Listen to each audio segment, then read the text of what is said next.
Hello Satnam, it's me Shakti Sundari, and I'm just re-recording a video I just recorded because the sound quality was so rubbish I couldn't bear it, so I'm having to say again what I just said, but that's great because it's practice at really knowing my stuff.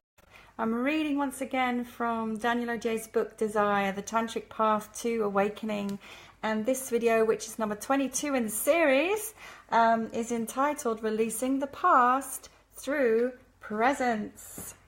Yes, so been talking a lot about presence. It's a word that we use a lot in Tantra. So as I said, it can almost begin to sound and seem meaningless after we keep going on. You know, we say, what do you need to do? Well, you just need to be present. How do I make beautiful love? Well, you just need to be present.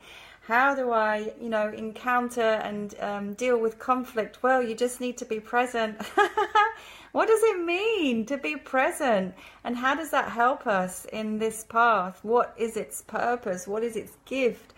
So, the chapter that I'm reading from today in the book is chapter 20. It's called A Question, Freeing Oneself from the Past. So if this whole practice is about being present, then what about all of our past experience, which all of us have, which is for all of us lodged somewhere in our unconscious or our subconscious. So we have all these memories, we have all these experiences, we have all these events that have happened to us, right? And we tell us that ourselves and others these stories about what's happened to us. And that creates in a way some identity, some ego identity. And at the same time, we have these desires and these thoughts and these fantasies about the future. So, we're here, but oftentimes we're not here because we're projecting into the future, or we're living based on something that happened in the past that actually isn't happening now. We all know that book, probably, The Power of Now by Eckhart Tolle, very famous spiritual teacher and book. Well, that's the secret. It's the power of now. It's being here now. And of course, it sounds so simple and it is a challenge. And that's why being in the body is the route into that. That's what this whole Tantric Path is about, because when we are feeling when we're fully present, so what that means is when you're feeling what's happening in your body now, not just now, not what's going to happen, but when you're feeling, when you're sensing. That's why the senses are so important. It's the gateway. What's happening in this physical body now, in this energy body now. You can't be anywhere else. You can only be here because it's only happening now. So, but that constant bringing your awareness to the experience of your sensory interaction with the world keeps you present. And so that's great. So we're living here and we're living this present. But then what happens? What happens is that the stuff that happened in the past is still in the body. It's locked into the cells. It's locked into the mind. It's kind of stored in different areas of the brain, and it will influence our behavior if we don't make it conscious. And it's kind of like this paradox: as we commit to becoming more conscious through meditation and other practices of awareness and self-awareness, our stuff will inevitably surface. So we can't really escape from it. And though we all have these wounds, we all have these subconscious patterns, memories, etc., etc. How do we deal with it? How do we clear that?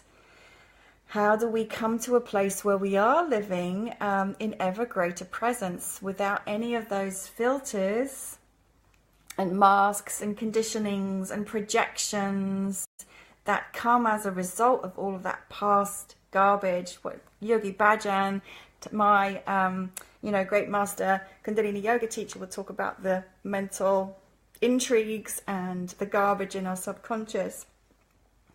Well, presence is the answer once again.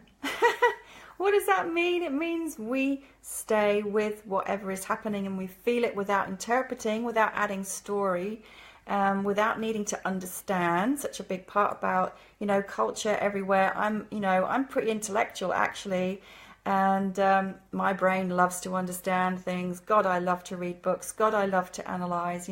So I love it. I do that, and it's a big part of this culture. 21st century, whoopsie.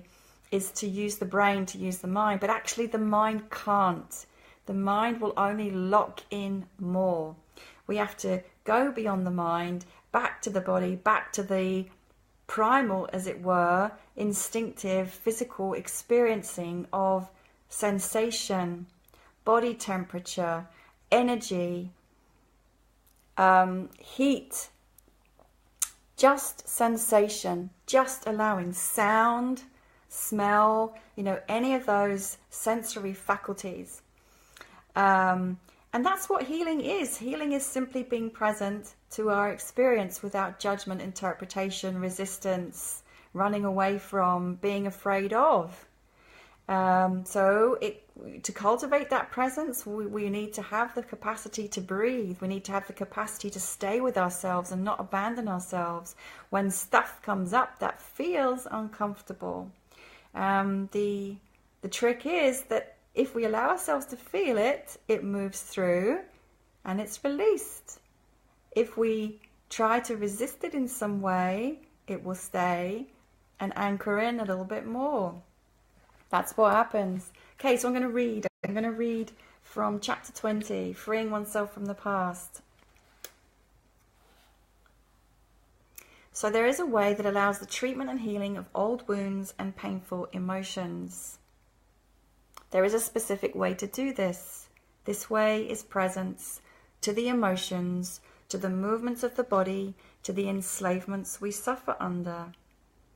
It's that simple. So, you may be doing a practice, you may be doing a meditation practice, you may be doing a Kundalini shaking practice, you may be doing dance, you may be practicing Tantra, whatever your practice is, then suddenly something may arise. It may be a feeling of grief, it may be some constriction in the throat, it may be a pain in the shoulder, it may be a shaking in the body. So we allow it without judgment, without interpretation, and let the body do the work of self-healing and unraveling.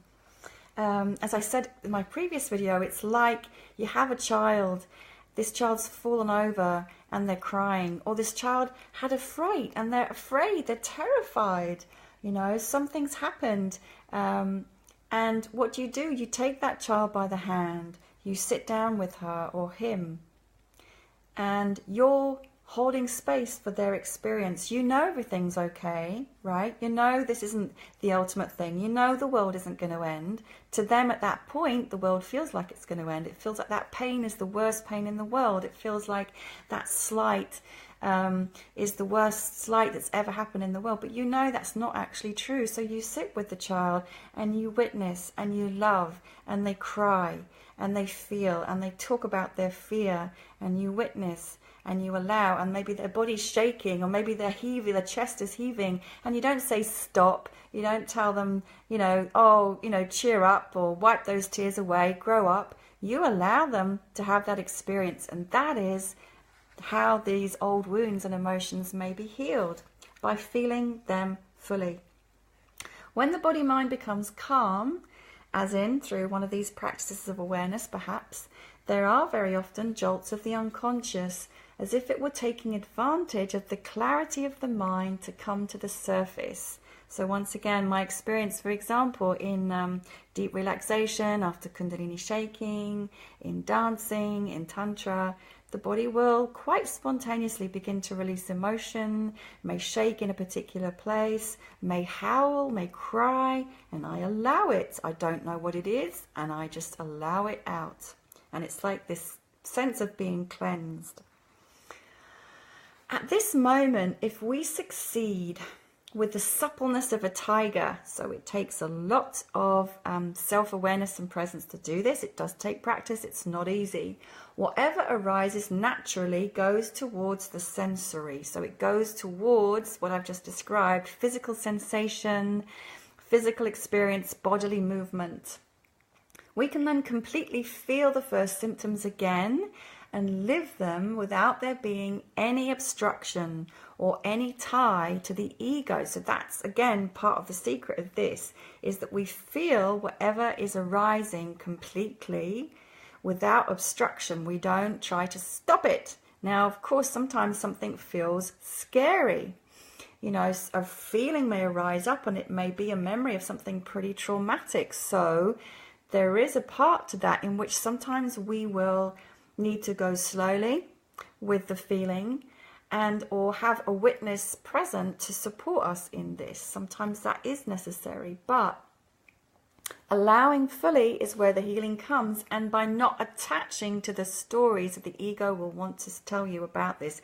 This is when I was abused. I've told that story many times recently. This is when so-and-so did this to me. This is when I became a victim. You know, this is when this. If we drop all of that and we just allow the body to do what it's doing, then, as Daniel Odier says, this suffering, rather than returning to the reservoirs of the unconscious, where it will be repeated again and again, and will be projected onto our next relationship again and again, goes directly into immaculate consciousness, meets the source, and is transformed into luminous space. In this way, all that binds, makes suffer, or causes anxiety in the person absent to the world is for practitioners, so absent to the world, if you're not being present basically, is for practitioners of Tantrism the very site of their continuous liberation. So don't think that your wounding and your pains and your suffering is that which binds you. Think of it as that which can liberate you in every moment if you simply allow yourself to be present to it and feel and let the body and the senses do their thing.